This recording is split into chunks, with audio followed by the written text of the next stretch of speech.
प्रधानमंत्री नरेंद्र मोदी का 2 दिवसीय दौरा। आज से बंगाल और असम के 2 दिवसीय दौरे पर प्रधानमंत्री नरेंद्र मोदी। पीएम मोदी रेलवे, सड़क और बुनियादी ढांचे से जुड़ी कई बड़ी परियोजनाओं की सौगात यहां पर देंगे। आज पीएम पश्चिम बंगाल के मालदा रेलवे स्टेशन से हावड़ा और गुवाहाटी मार्ग पर दौड़ेगी वंदे भारत ट्रेन। देश की पहली वंदे भारत स्लीपर ट्रेन को वर्चुअल माध्यम से हरी झंडी दिखाएंगे प्रधानमंत्री नरेंद्र मोदी। तो आज से 2 दिवसीय दौरे पर प्रधानमंत्री नरेंद्र मोदी बंगाल और असम के दौरे पर रहने वाले हैं, जहां असम और बंगाल की जनता को कई सौगातें देंगे। कई परियोजनाओं का उद्घाटन यहां पर प्रधानमंत्री नरेंद्र मोदी करेंगे, कई परियोजनाओं का शिलान्यास यहां पर करेंगे। तो आज और कल बंगाल और असम दौरे पर प्रधानमंत्री नरेंद्र मोदी 2 दिवसीय दौरे पर आज बंगाल और असम में पीएम मोदी रेलवे, सड़क और बुनियादी ढांचे से जुड़ी कई परियोजनाओं की सौगात यहां पर देने वाले हैं। तो आज पीएम पश्चिम बंगाल के मालदा रेलवे स्टेशन से हावड़ा और गुवाहाटी मार्ग पर दौड़ेगी वंदे भारत ट्रेन को हरी झंडी दिखाएंगे। देश की पहली वंदे भारत स्लीपर ट्रेन और वर्चुअल माध्यम से हरी झंडी दिखाएंगे प्रधानमंत्री नरेंद्र मोदी। और दिल्ली से मेरे सहयोगी राजीव मेरे साथ जुड़ चुके हैं। राजीव, आज से 2 दिवसीय दौरे पर प्रधानमंत्री नरेंद्र मोदी है, बंगाल और असम के दौरे पर रहने वाले हैं। तो इस दौरान बंगाल और असम की जनता को कई सौगातें यहां पर देने वाले हैं प्रधानमंत्री। क्या कुछ ज्यादा जानकारी राजीव? बिल्कुल, देखिए, सबसे बड़ी बात है कि आज प्रधानमंत्री नरेंद्र मोदी का पश्चिम बंगाल और असम का दौरा है और इस दौरे के दौरान तमाम जो महत्वपूर्ण परियोजनाएं हैं उन पे मुहर लगाएंगे। देखिए, सबसे बड़ी बात यह है कि इस बार जो है, इस साल पश्चिम बंगाल और असम में विधानसभा चुनाव है, उसको देखते हुए सरकार तमाम डेवलपमेंट के जो कार्य हैं उनको और रफ्तार देने की कोशिश में है। इसी क्रम में वंदे भारत जो ट्रेन है उसको प्रधानमंत्री नरेंद्र मोदी आज बंगाल के जो मालदा रेलवे स्टेशन है वहां पे जो है हरी झंडी दिखाएंगे, जो मालदा से हावड़ा और फिर गुवाहाटी तक चलेगी ट्रेन। जी राजीव, देश की पहली Vande Bharat train, special train को प्रधानमंत्री नरेंद्र मोदी आज हरी झंडी दिखाएंगे। प्रधानमंत्री नरेंद्र मोदी बंगाल के मालदा में हरी झंडी दिखाएंगे। आज दोपहर 12:45 पर इसका उद्घाटन होगा। 18 जनवरी से हावड़ा कामाख्या रूट पर नियमित सेवा शुरू होगी। लंबी दूरी की यात्राओं के लिए स्लीपर सुविधा से लैस वंदे भारत एक्सप्रेस। तो आज प्रधानमंत्री नरेंद्र मोदी सौगात देने वाले हैं वंदे भारत ट्रेनों को, यहाँ हरी झंडी दिखाएंगे। पश्चिम बंगाल के मालदा से हरी झंडी दिखाएंगे 17 जनवरी की, यानी कि आज दोपहर 12:45 पर उद्घाटन होगा और 18 जनवरी से इसका संचालन शुरू हो जाएगा। तो देश की पहली वंदे भारत स्लीपर ट्रेन को पीएम मोदी आज हरी झंडी दिखाएंगे। पीएम मोदी बंगाल के मालदा में हरी झंडी यहाँ पर ट्रेनों को दिखाने वाले हैं, वर्चुअल माध्यम से हरी झंडी दिखाएंगे। और आज दोपहर 12:45 पर कार्यक्रम होगा, उद्घाटन यहाँ पर रखा गया है। और इसी दौरान प्रधानमंत्री नरेंद्र मोदी हरी झंडी दिखाएंगे। 18 जनवरी से हावड़ा कामाख्या रूट पर नियमित सेवा शुरू हो जाएगी। लंबी दूरी की यात्राओं के लिए स्लीपर सुविधा से lace Vande Bharat express train.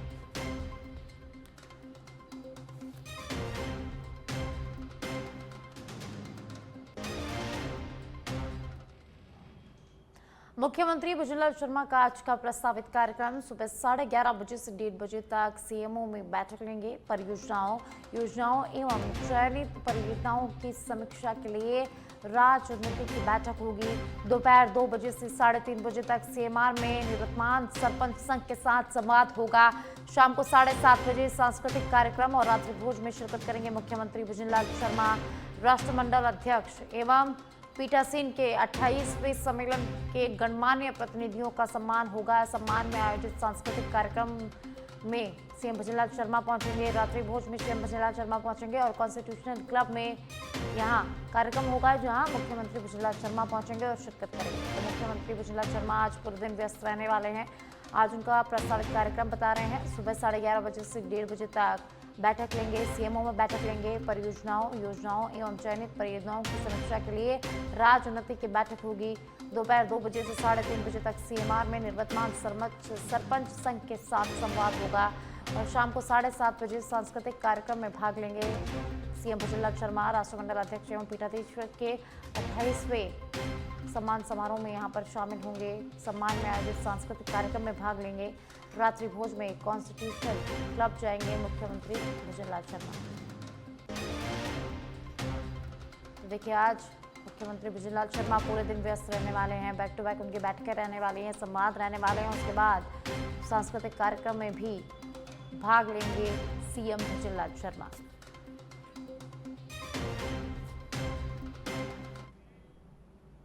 और आप बुलेटिन में मौसम की बात करते हैं। राजस्थान में आज से एक्टिव होगा एक पश्चिमी विक्षोभ। इसके असर से तापमान में बढ़ोतरी होगी। उत्तर पश्चिम के जिलों में हल्के बादल छाने की संभावना जताई गई है। राजस्थान के कुछ हिस्सों में 22 और 23 जनवरी को हल्की बूंदाबांदी की संभावना जताई गई है। शुक्रवार को राजस्थान के 10 शहरों का न्यूनतम तापमान 5 डिग्री सेल्सियस से नीचे दर्ज किया गया है। हनुमानगढ़, अलवर के ग्रामीण इलाकों और आसपास के एरिया में पाला पड़ने से ओस की बूंदें जमकर बर्फ बन गई।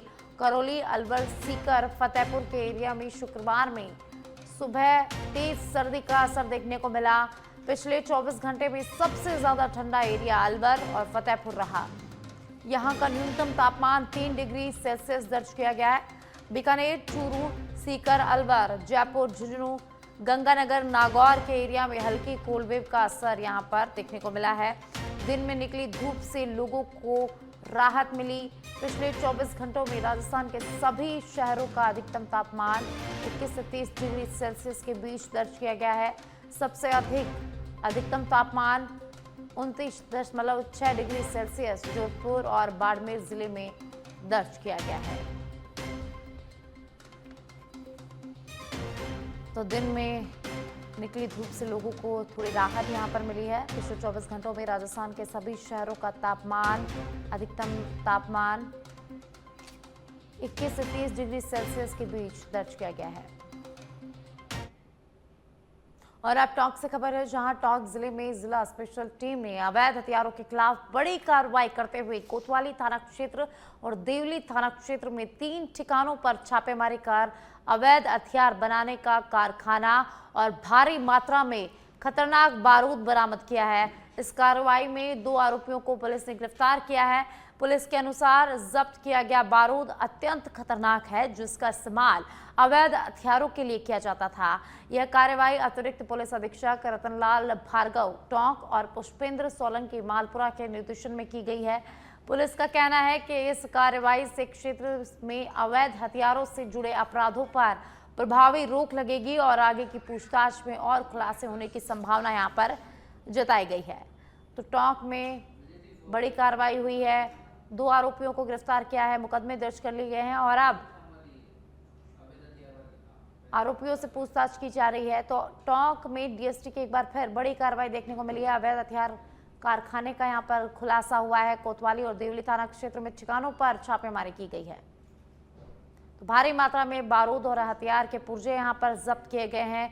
2 आरोपियों को गिरफ्तार कर लिया गया है और अब पुलिस आरोपियों से पूछताछ कर रही है, जिसमें कई खुलासे होने की संभावना जो है वो यहां पर जताई गई है।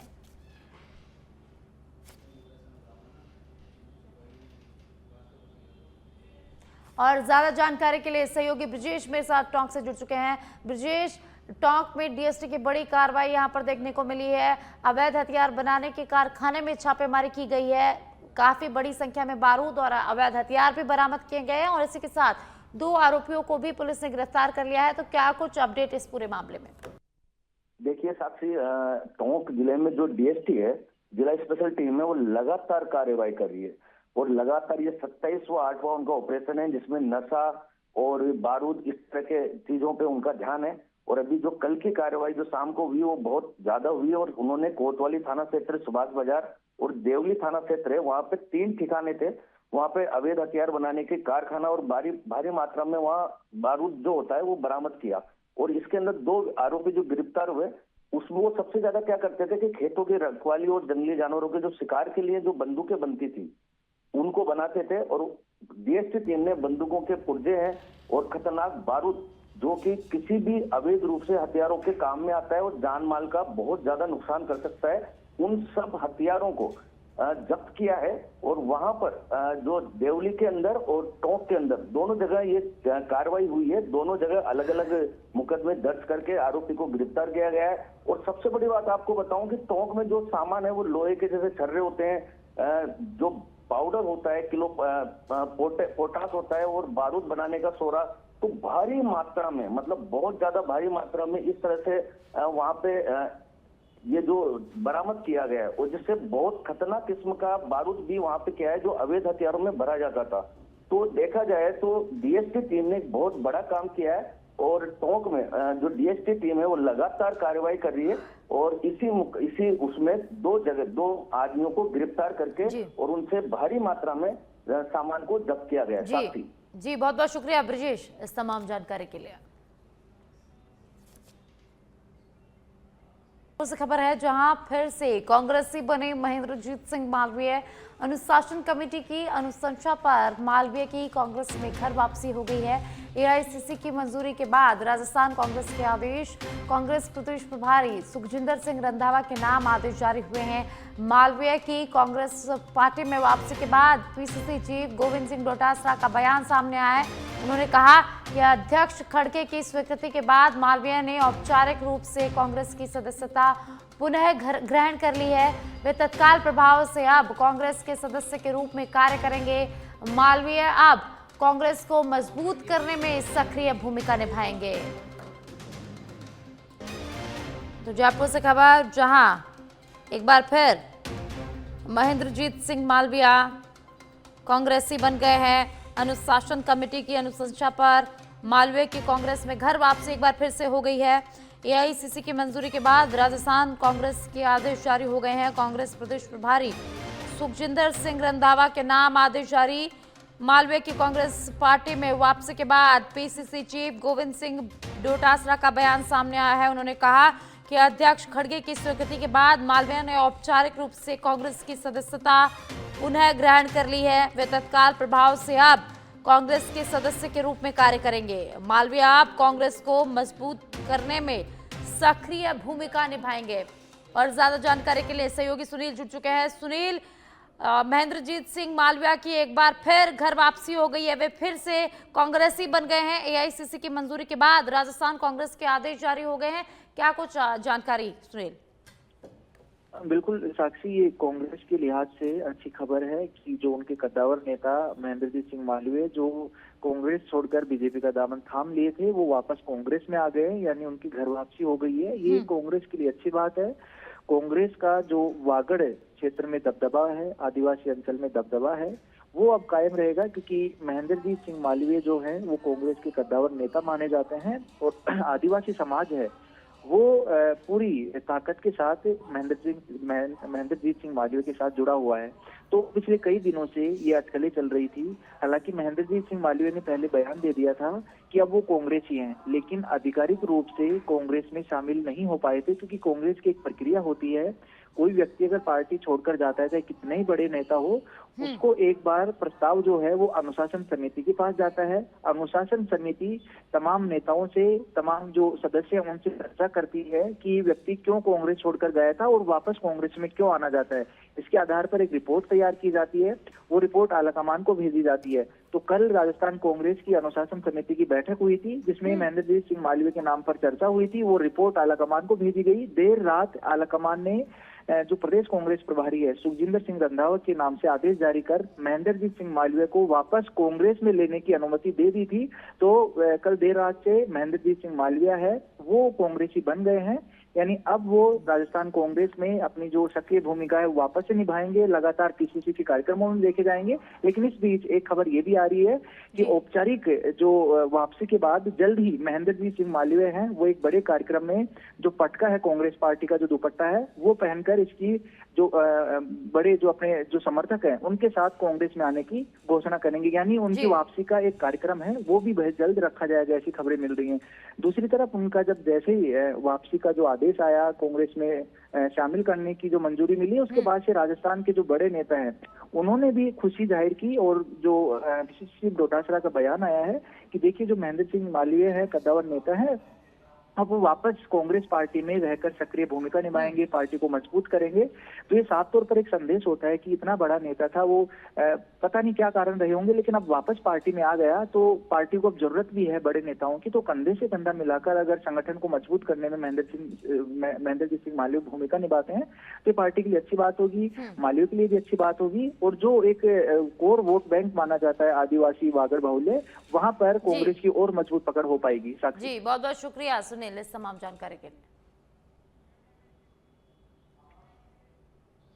भरतपुर से खबर है जहां थर्ड ग्रेड लेवल फर्स्ट परीक्षा के दौरान लेट पहुंचने वाले अभ्यर्थियों को परीक्षा केंद्र में प्रवेश नहीं दिया गया।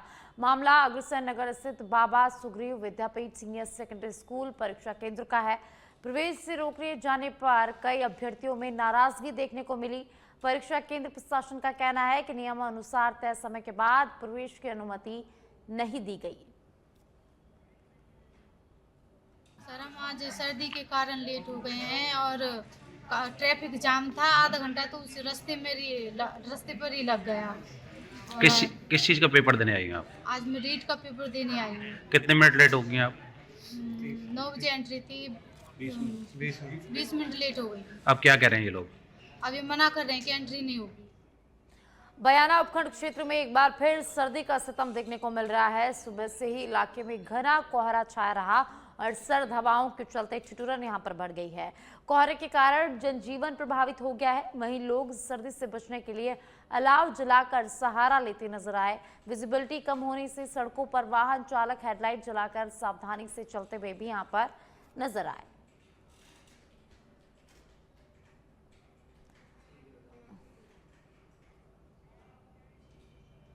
पर्यटन नगरी जैसलमेर के सम क्षेत्र में शुक्रवार देर शाम एक बड़ा सड़क हादसा हो गया। समसन ड्यून्स रोड पर सफारी से लौट रही 2 जीपों के बीच आमने सामने की जोरदार भिड़ंत हो गई।